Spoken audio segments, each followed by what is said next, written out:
us to put them in the chat, hold them for the end, or what?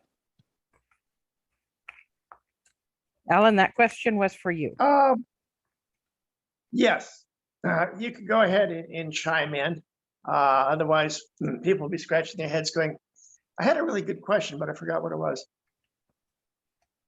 All right, Meeting we is are being ready. recorded. Got it. You may begin. Ohayou gozaimasu, as the Japanese would say. Hello there. This is going to be a lesson on Japanese paper marbling. It's a class that I teach every year at Oregon Country Fair. Most of the people who attend my classes are under the age of 16, so this is a good class to have for your youth activities and such. But it also gives you nice pieces of paper if you're doing bookmaking or various other projects. Here's just one example. This was done by, I think, a 10. So it really, really is a very simple process to do. And once you see what's involved, you'll say, what's all the big mystery? I will be making a handout available, and it will go into more of the basics of the history behind Suminagashi. In a nutshell, it has its origins going back perhaps to the 12th century Japan, but it was always an art form reserved for one family under imperial Greek. So when I say there's not a whole lot written about it, well, no, clearly not, because there was, mostly very secret. But be that as it may, Suminagashi moved to China, from China to Turkey, and then from Turkey to Europe as we know it. The difference between what we're doing here tonight and what you usually find in the European paper marbling is simplicity. We're just using water. While if you wanted to do some of your fancy marbling that we're more familiar with, we would add things to the water to thicken it, like agar, and we'd be using combs and a complicated procedure. So we're just going for the most basic simplicity that we can get. So materials that we need water. And I usually use a pan. This is a photo developing pan. You could probably use a clear glass baking pan as well, if you have a sheet of white paper underneath it. I would go with something white, just so you can see what is going on. You need Sumi ink, which could be found in just about any good art supply store. You need Hoshu style paper. The class notes will provide links for all of this, so you don't need to be worrying about taking notes. It will all be available for you. So there you have it. You need ink, you need brushes, you need paper, or water. I use bottle caps with ink in. Now I'm just going to be using standard Sumi ink. You can also get more fancy colored inks, but we're just going for the standard black and white tonight for simplicity purposes.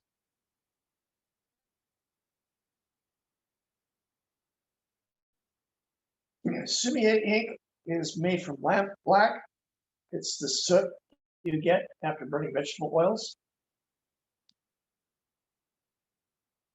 So when I'm working with this, after each session, the water has to be tossed. So if I'm out doing a demonstration out in the field, I can go ahead and throw the water with the old ink onto any bush. You could use fingernail polish, you could use spray on paints, but if I did any of that, then I would not be allowed to throw things into bushes. But this is nothing more. So one end of the brush with ink, the other end of the brush on the side of the nose. Pick up some oil from the skin. And let's see.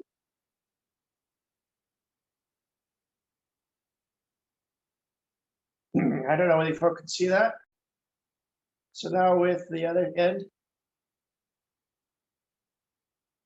that chases the ink away.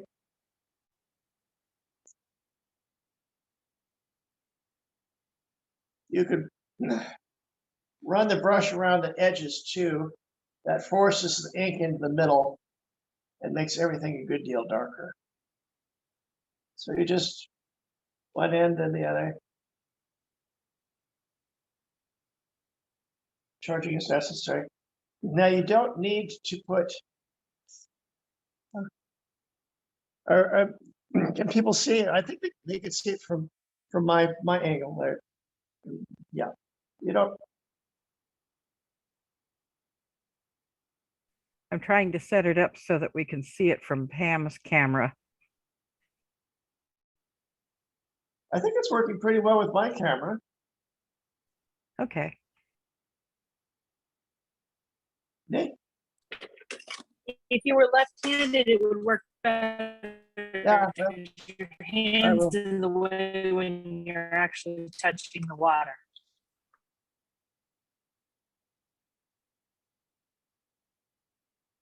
So you can see why you have to pour the water and let the water settle first, because if there's any agitation, then it's going to just turn this into a mixed master and you end up with nothing but gray. So I'm teaching this to children. I say to the children, until you are still, and the water is still, then nothing good is going to happen. But when everything is still, then magic. And so I just use a soda straw to blow across the surface with.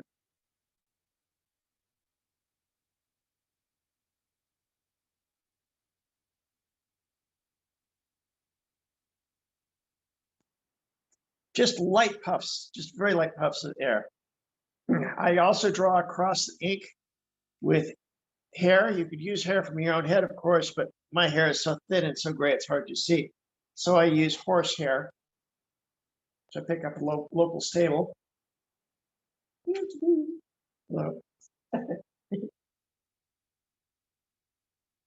And just draw very gently across the surface.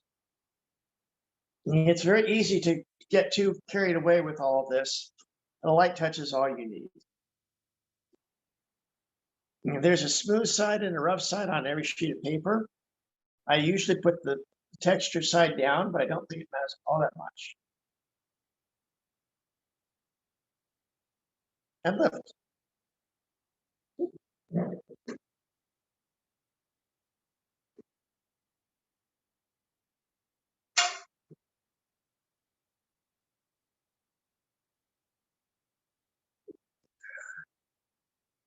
And there we go. I guess we've got that the camera now. So when I'm out in the field, I will generally be hanging these things from a stocking rack, but you could certainly get better results if you slap on a flat piece of glass, and you could even use a hairdryer to speed up the process. Sometimes, if you're lucky, you can get 2 dips like so. But every time you remove ink, the ink gets fainter all the time.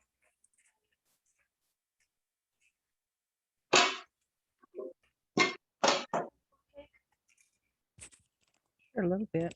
Would you take this? Grandma said sure a little bit, but that doesn't tell me anything. Yes, a small piece. So I will go and pitch this.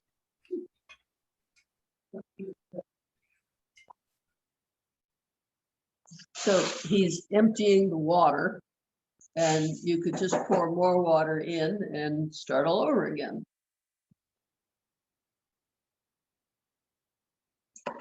Now, as far as trays, at the moment, I'm using plastic trays for my darkroom. I'll be upgrading to enamel trays. And the plastic does tend to be porous. It will trap the little bit of the ink left over, while enamel or glass is absolutely ink proof.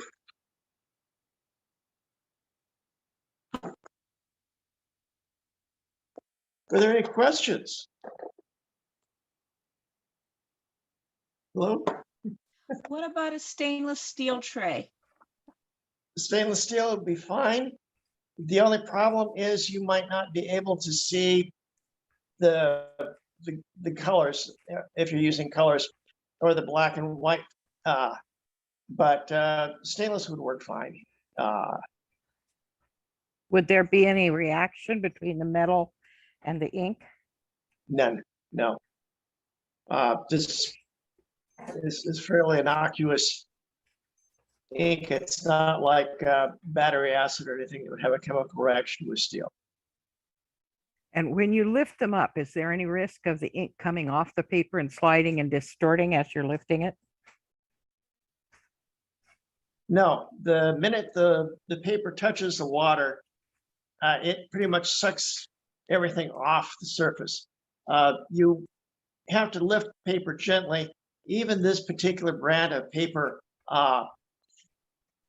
it's pretty tough when wet, which is why you have to be specific, because some types of paper will just turn into wet Kleenex and they'll be impossible to pick up. But the minute the paper touches the surface, then it just grabs whatever's on the surface. So it's not much of a chance of Thank there you, being a Gary. smear.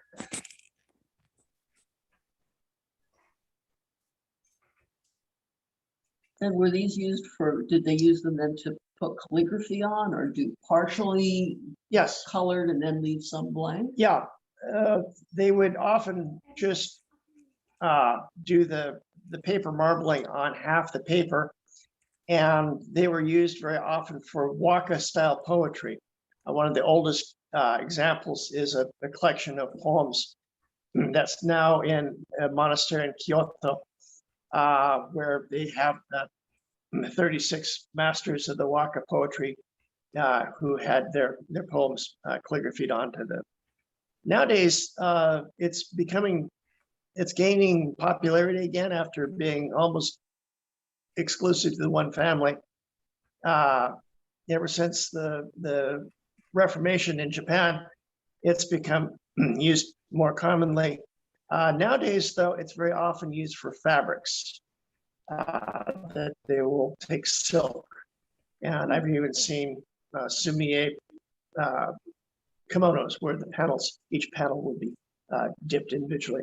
But the trick, of course, is the larger the thing that's being printed, the larger the tray. You could do this in your bathtub. Yeah. If you've got a long, skinny piece of fabric, that would work fine. Can you use the ink ground from ink sticks, or do you need to get bottled liquid ink? Either one would be fine. I just have always been too lazy to grind my own on Suminagashi. So I've always used the bottled ink. When I was taking classes in sumi-e artwork, we were always instructed to use the grind our own, because that gave us a chance, kind of a meditative process where we could escape all of the normal humdrum activities that we've been involved in, just sit there and concentrate on simply making. We lose that by using the bottled stuff, but we gain a lot of convenience.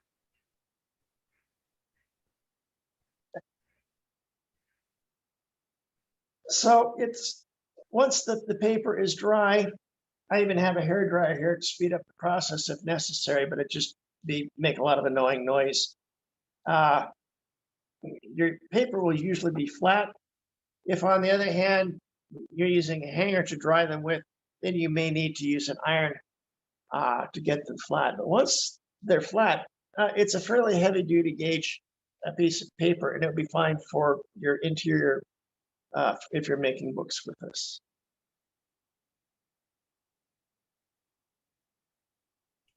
I like teaching this to children.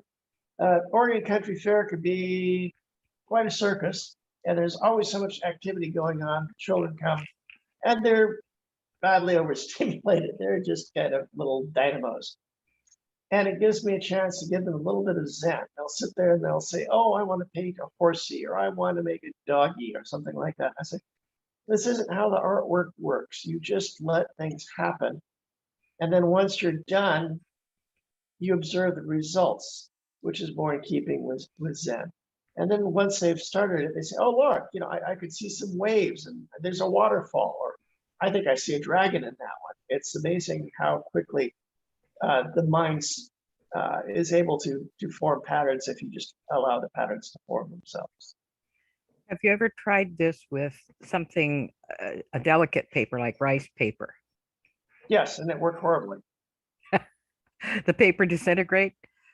Yeah, it just turned into wet tissue paper and it came out glops.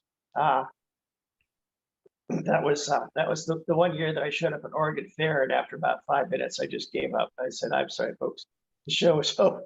There's nothing to see here. Move along." So the paper I'm using,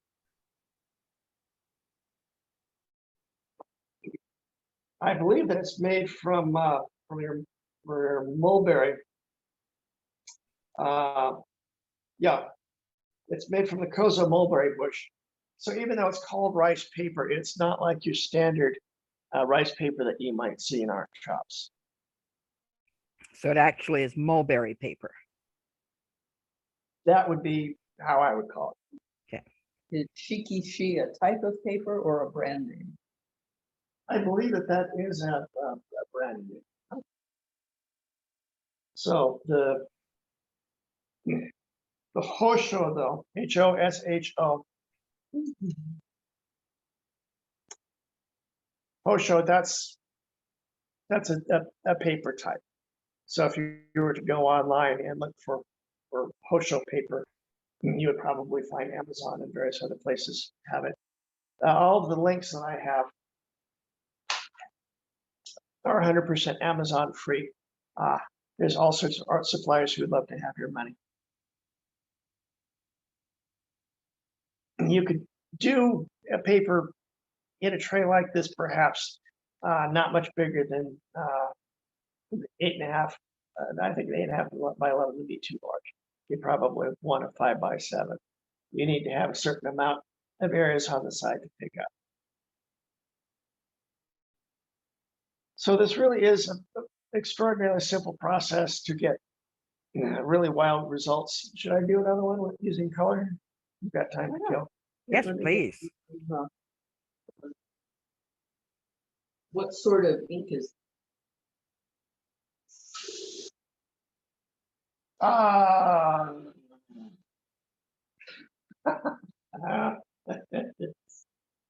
am not good with languages, and if they don't have it in Romanji, I'm completely out of luck. So this is it says Boku Udo, and it's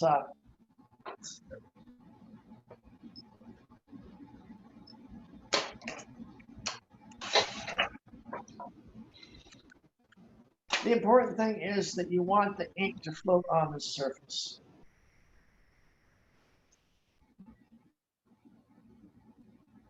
My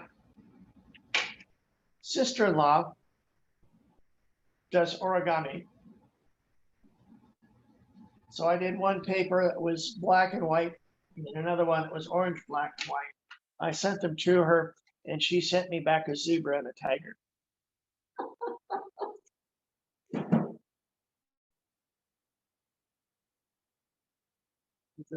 Would love to see those sometime.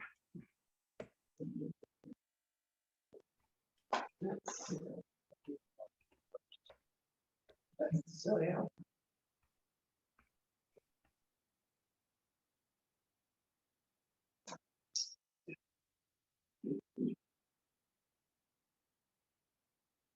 Guess we're just.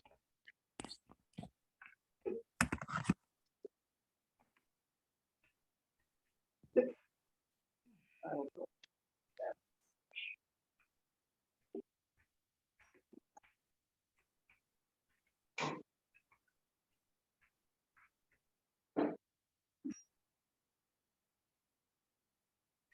The box says these marbling inks are not ordinary dyes. They are pigment inks made by blending high-grade cosmetic pigments with polyvinyl alcohol via a special process. So they have good adhesion to materials and do not run or blot in water. Furthermore, they have an opacity not found in dyes and can be mixed according to standard color rules like paints. The inks can also be applied in layers when the undercoat is dry. I guess that, yeah. Virtually all ordinary materials which soak up water, paper, cloth, hide, wood, etc., can be marbled with these inks.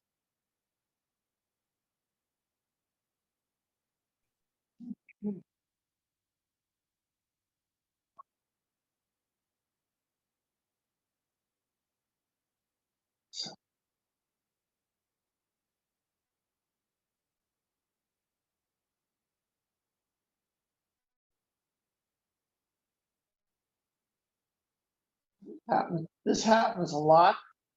The first one that you do, you get really dark ink. And then the very next one, everything is very pale and ghost-like. I've never really understood why that is. But if you chase the ink in the center, it darkens up.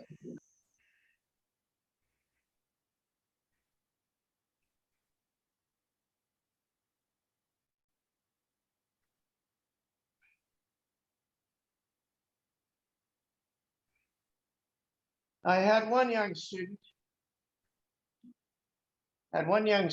who tried this and ran the brush on the side of the nose and got no results. And was saying, yeah, what's going wrong? And I said, well, you're a little bit young there, son. Why don't you come back in about 10 years and we'll give it another shot. The tray is mostly off camera. Oh dear. I don't want to move the tray, so I will move the camera. How's that? There you go. Uh-oh. Now what happened?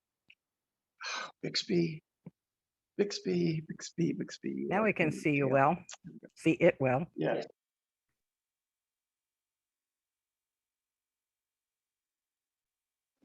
Bixby, yes. I think it's trying to sell me something.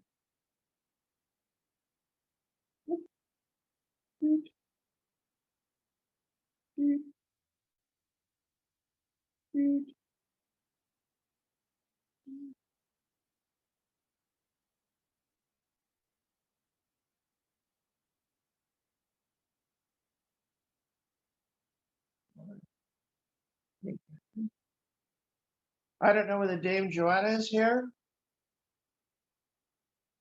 but she did a nice Sunday school session where everybody made their own little books. The first day they would do the paper marbling, and then she showed them how to make pamphlet stitched books, and she showed them how to do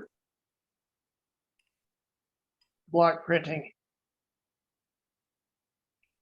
So She at is- the end of the session, everybody had lovely little books. to show She is for them. logged in.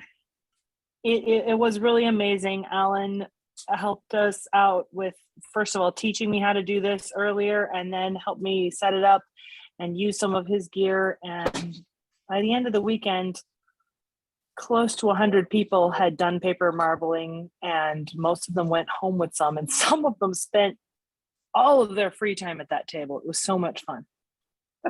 It was Jonah, so it was kind of perfect.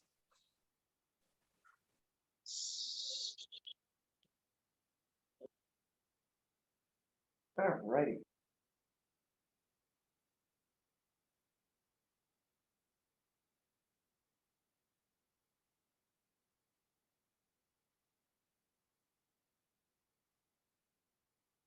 I'm always doing these outdoors during summer, and I'm always hoping that there'll be no rain, because of course, if there's any rain falling on the tray, then it becomes very difficult to control what's going on.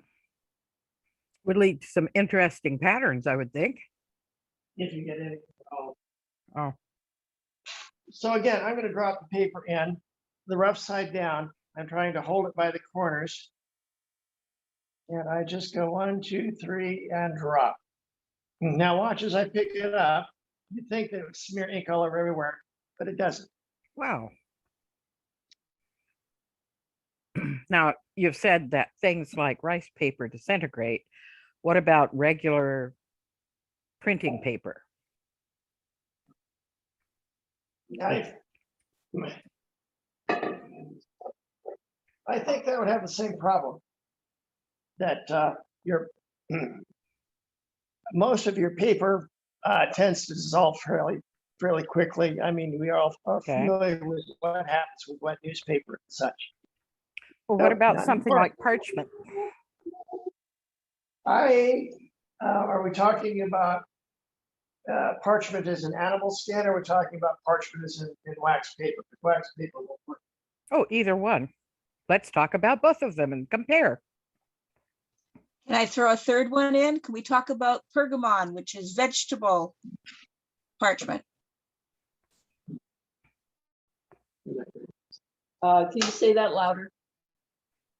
Pergamon, the scribes tend to use it for illumination because it's a cellulose base paper that acts very much like vellum, but is completely plant-based. Ah. Well, I think it's.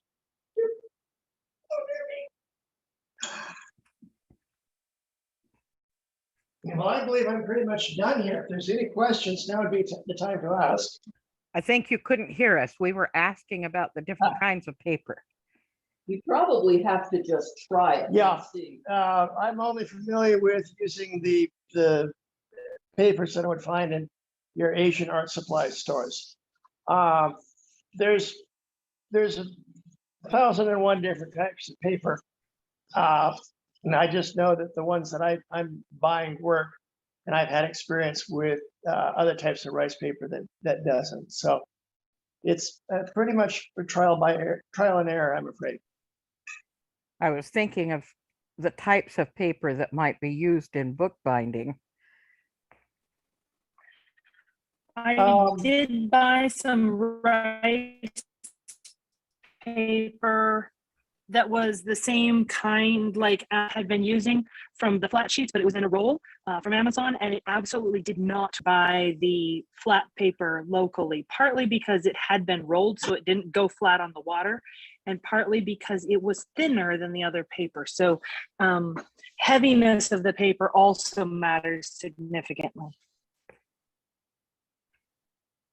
If you're using the paper for the inside sheets on as you usually will with paper marbling, it doesn't need to be a very heavy duty paper. If you're looking for paper for the outside of the book, then yes, you'd want a fairly heavyweight paper. But for the insides, it doesn't get nearly the abuse that the outside of the book does. Okay. Now, one of the things that Dame Joanna did, I always am interested in seeing the strange takes that she does, is she tried this on a much smaller container and dropped the piece of paper on top of a container that's almost filled to the brim with water. And that way you would just have this paper marbling in the center of the page and not the whole page. So I'd never seen that technique done before.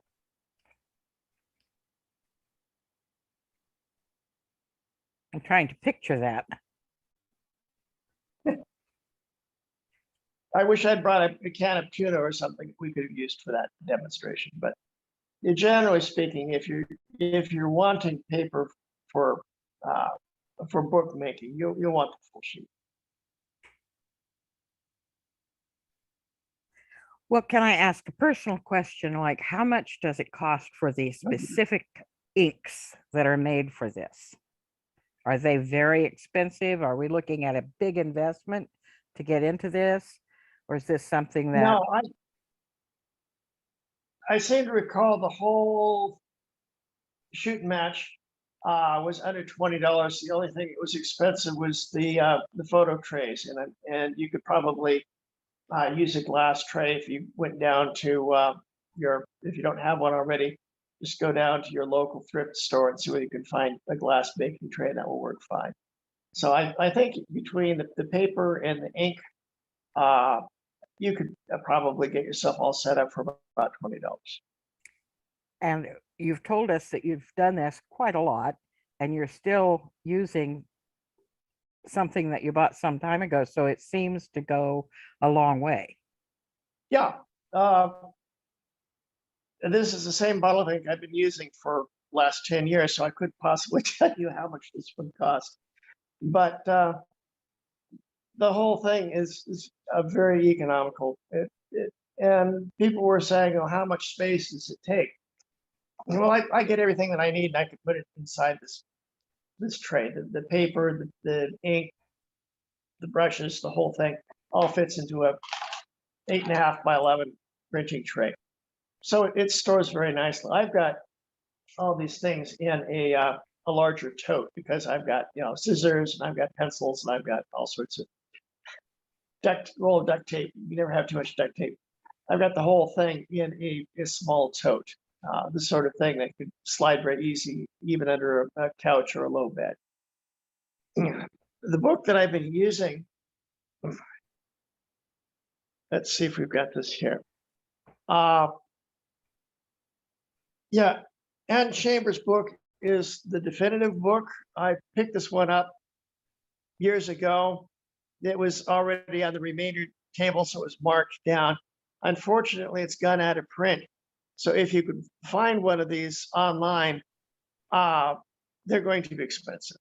This might be the sort of thing that you could see where you can find through interlibrary loan or something. But it goes into detail about the history a bit more than I can. And it goes into other techniques using a paint thinner and other materials that I generally shy away from. So it's a wonderful resource. It's I think the only book that I found on the subject of the Japanese paper marbling. There's many books out there on your European style, but this is the only one that goes into the Suminagashi alone. And you've explained that this began in antiquity in Japan. 12th century. Okay. And it this- would be used almost exclusively for the imperial household. So they had one family had a monopoly where they were the only ones that were allowed to do this printing, which they would then hand over to the calligrapher to do poetry for the emperor. So this is the same style that is still done today. Yes.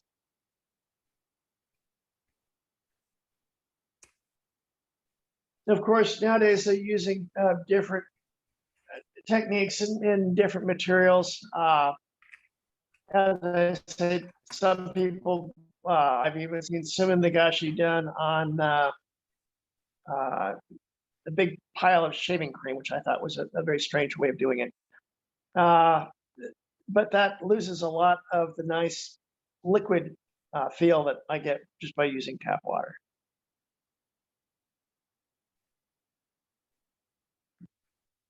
I've seen that. So you shaving could see cream. why I'm dressed tonight like Johnny Cash. I dress all in black whenever I'm doing Suminagashi because ink does tend to get everywhere.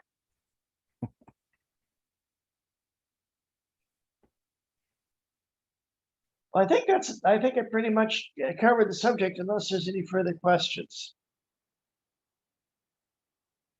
We can always think of more things to ask you. What have you used this for, you personally?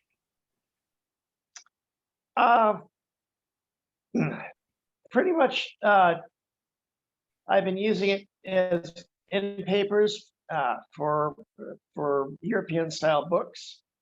I've been, as I said, sending it to people where they make little origami characters out of them. If you were studying calligraphy, this would be a wonderful, especially some of the grayer sheets that I get sometimes. Those would be perfect for writing with calligraphy on. I've used them for cards. This paper is very thin for card, but there's no reason why you couldn't glue it onto a thicker cardstock to give it a bit more heft, so it would make a proper card.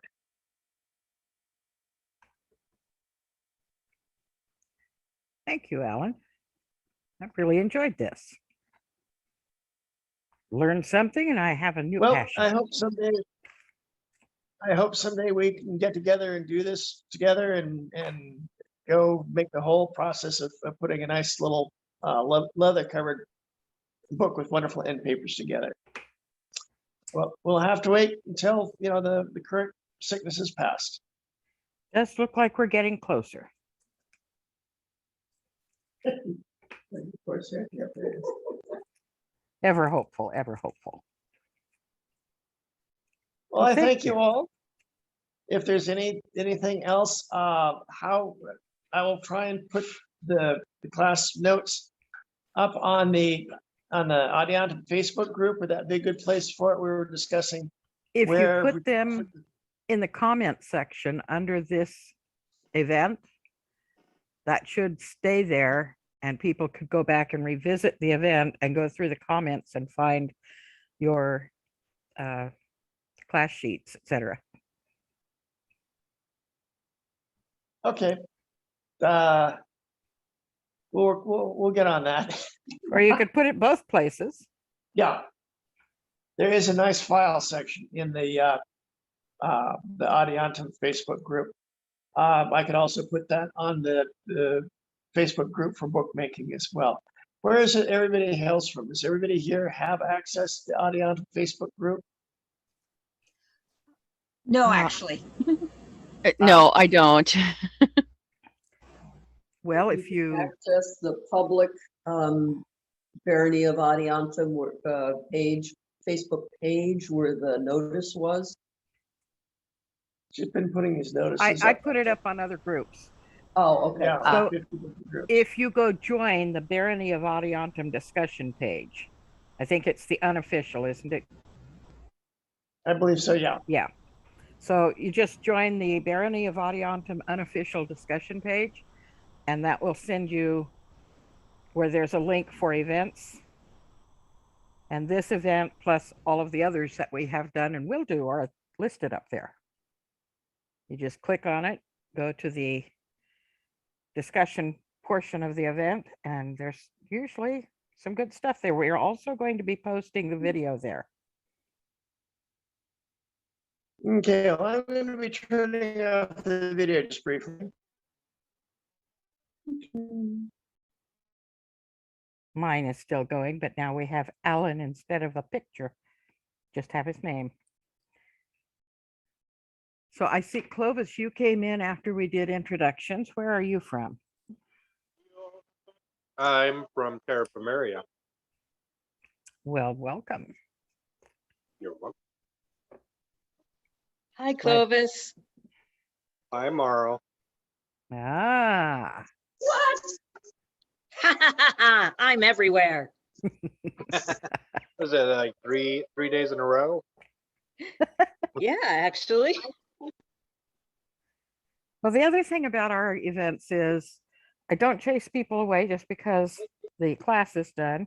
We stay and talk and chat, and sometimes we get silly and sometimes we're serious. So hang out and enjoy. We always have projects to share and ideas and deep thinky thoughts. I actually need to get going. I have some video editing to do, so, and I've been putting it off for months. So. Wait, can I say hello? Oh, my daughter wants to say hello. Hi, Paulina. Hello. Here, Hello, hold on. hello. Hello. Oh, hello. Yep. What a lovely young lady. What? I said hello. Yes. Very nice to see you. Yes. We They- said hello back. Here, put that in your ear. Then you can hear what Now they're you can saying. hear us. Yay. Isn't it exciting? Yes. You love So what- us. You love to hear us say hello. What It is sort of very video? much- What sort of video editing software do you use, Clovis? So I'm using Shotcut. And I have probably about 20 hours of classes to edit. So This last one that I added was pretty good. It was just like maybe a minute out of a 2-hour class that I added it out. But Oh, that must have been a class I wasn't at. no, you were actually in it and you participated. It was Vivian's research for the neurodivergent. Oh, And wow. And you're here I thought asking- that your editing mostly consisted of editing my smartass comments out. No, actually, you had lots of great questions. I mean, it was a great class. It flowed really well, and I think she only planned on having like a half-hour discussion after her presentation, and it wound up being about an hour and a half of Speaking of discussion. things that flow really well, Yeah. you missed a really great class. What, this one?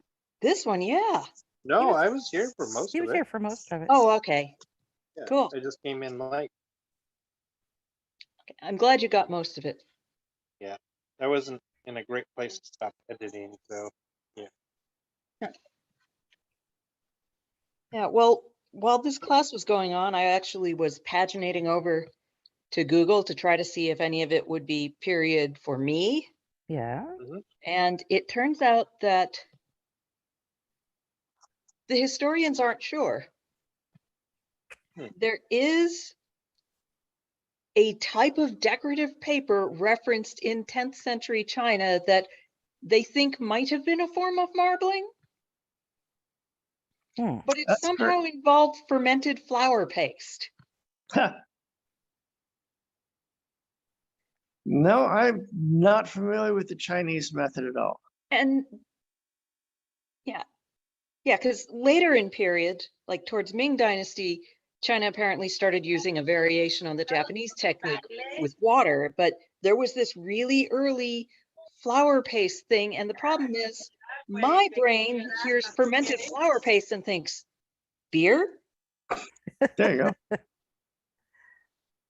And mine goes, ew, rotten flower petals. Yeah.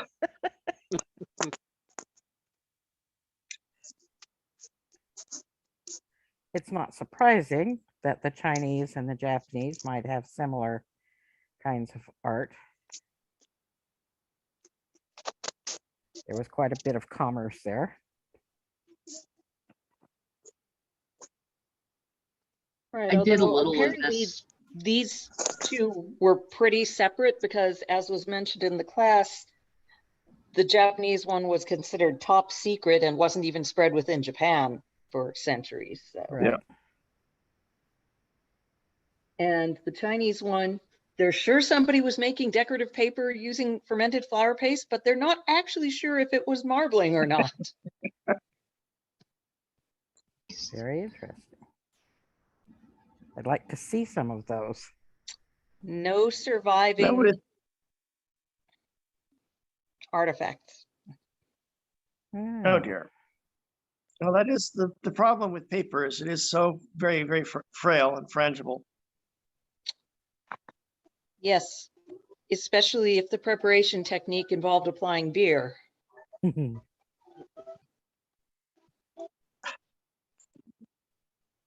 I did a project quite a long while ago, a book, this one, and the same problem with the lightweight paper, but it's pasted over a very heavyweight cardstock, and then end papers and regular papers just inserted. It actually, if I remember right, let me pull open the center section. Yeah, it was sewn together with the pages and then the end papers, and then pasted the marble part over the heavy cardstock, and then the end papers were pasted down. So years and years and years ago, I think I did that when I was still in high school. It kind of reminds me of some of the older books we had when I was a kid. They were made in a similar fashion. Okay, you have guys ready That for may have show been and where the tell? We have now posted the handout. It's available in 2 different places. If you're a member of the Barony's discussion group, it's in the files section. But if you're not a member of that, if you go to Barony of Adiantum, capital O in the of, it's just a page, and there you'll find a notice advertising this Arts and Sciences night. And in the comments, I made screen captures of the 3-page handout, and they're posted there in the comments under the event notice as JPEGs. So you don't need to join a Facebook group to get the handout. Thank you, Pam. Thank you, Alan. So, thank you so much. That was a really fun class. So this, I thought I'd do a little show and tell because that's part of the fun. And this is what I've been doing today. I watched a lot of YouTube videos on paint pouring, and you can't tell Gabrielle about the green ones because they're birthday presents, but I am really pleased with how some of it came out. Look at that. We Isn't see that the blue one. gorgeous? I can't believe this works. Like, you watch YouTube videos and then you try to do it yourself, and sometimes it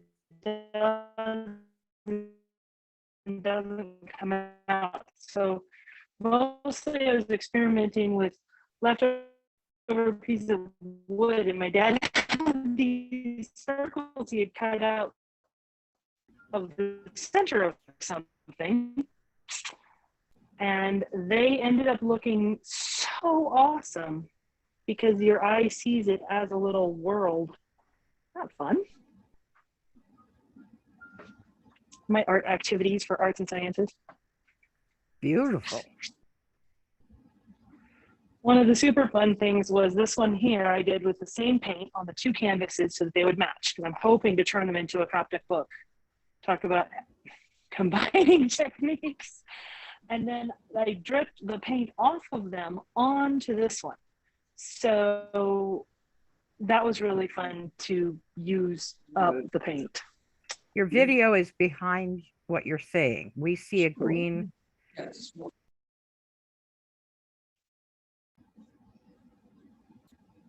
Okay, now we're seeing Is multiple. it caught up?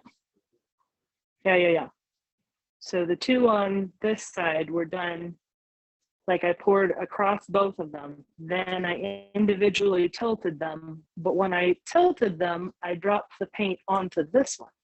So it came out interestingly beautiful with what could have been wasted paint. So, ha. Totally non-medieval, but really fun. Waste not, want not. All right, thanks for letting me share. Thank you for sharing. Those are really pretty.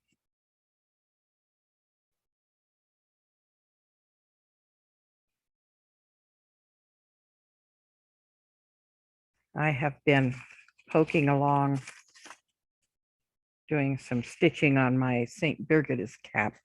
Let me see if I can find me. There it is. Doing some stitching around the edges of this cap that I'm working on. But it's a long way from done.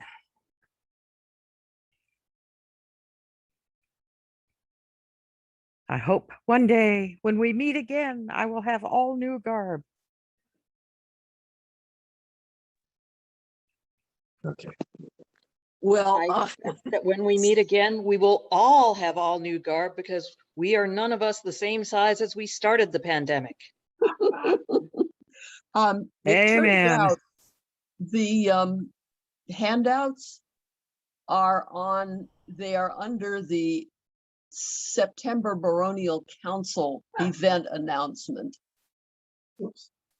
I don't see an Arts and Sciences announcement on the community page, but they are there on the top post. in the Okay. comments section. So you can find them that way. And have you added them in the comments under this event as well? Well, no, I put them in the file section of the discussion group. Okay. I'm still trying to get back to that. We're trying to use my big desk computer now. I'm talking on Alan's phone. But it's not. Oh, here we go, discussion group. Amazing how we can juggle our technology. Yeah, I mean, there's a post in the discussion group that says, here's the handout. Okay. But I'm looking for the meeting notice. Okay.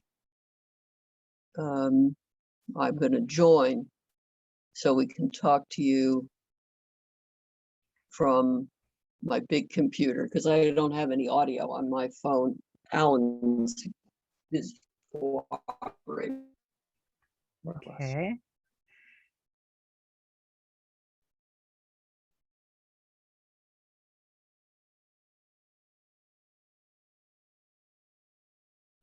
All that dead air. What else have you been working on? Anya, you're always busy with a project.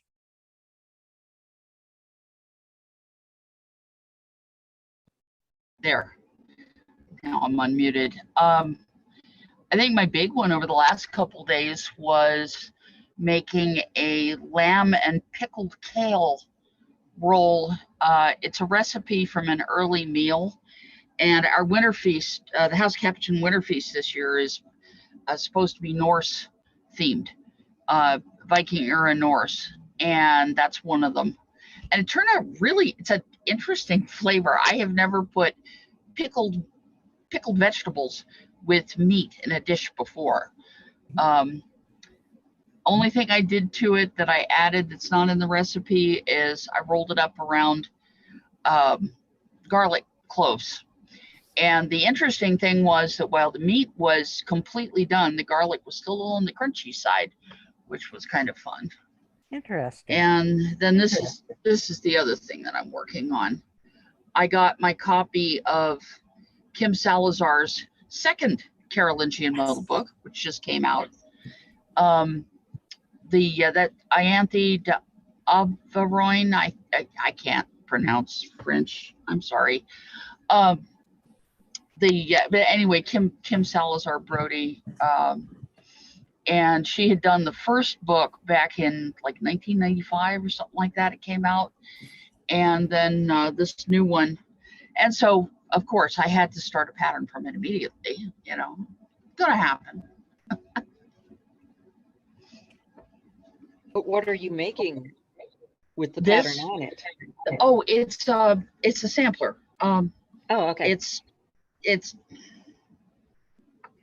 oh, you know, And here I thought that maybe you were making cuffs for somebody really big. yeah, that would be very large people. No, and a lot of this is still empty space because like this pattern, I did part of it and then promptly forgot where I put the paper that I had the copy on. And I just found it the other day, but I haven't gotten back to it yet because I'm working on this pattern. Some parts get filled in pretty solidly, like right away, like this part is pretty solid. But a lot of the time a sampler just, it's a bit at a time until I run out of space, and then I go back and I finish up the ones that I started earlier and didn't finish. This So is the other that she's talking about. oh yes, yeah, the awesome patterns in there, and she has them set up both for things like double running work, and a lot of them, the original was done with a background, like the long arm cross stitch, like a CC work, the stuff that Mistress Arliss does. Yeah. Page 16, could you open it to that? Because I don't have mine right here. I've got it. It's wandered away from me. that's what I was talking about. That pattern right at the top of the page is the one that I'm working on. And there we go.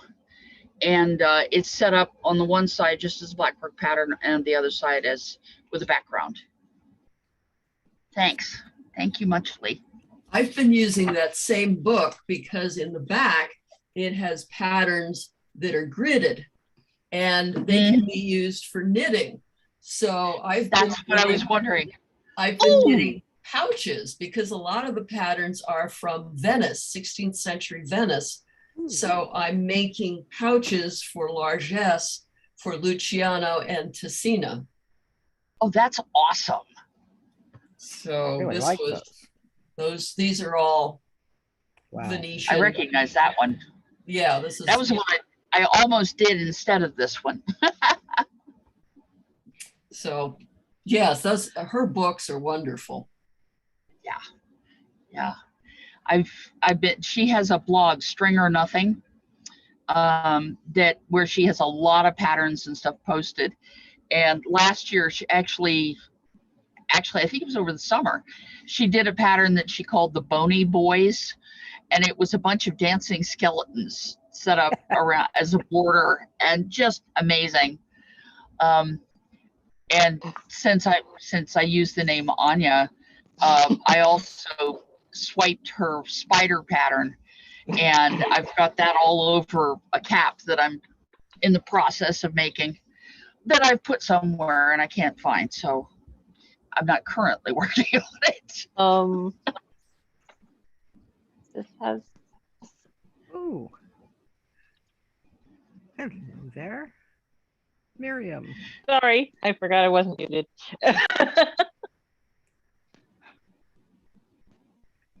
Good to see you, Miriam. You missed a good class. Yeah, well, I just came from my Shire meeting. So Well, that's all right. It'll be recorded and the class notes are available.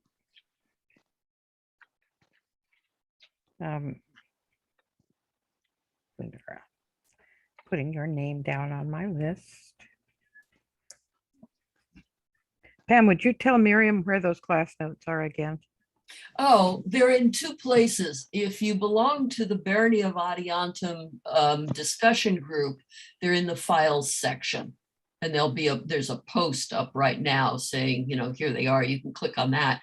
If you go to the other Barony of Adiantum with capital O of, the top post on that page, it's not a discussion group, it's just a page, is September council meeting. But in the discussion section of that post are 3 screen captures of the 3 pages of the handout. You don't have to be a member of a discussion group to get it that way. So just search for Barony of Adiantum and go to the official page. Thank you, Pam. There's someone talking that I can just barely hear. yeah, sorry, my daughter's in the room. Oh, I thought we were missing your important words.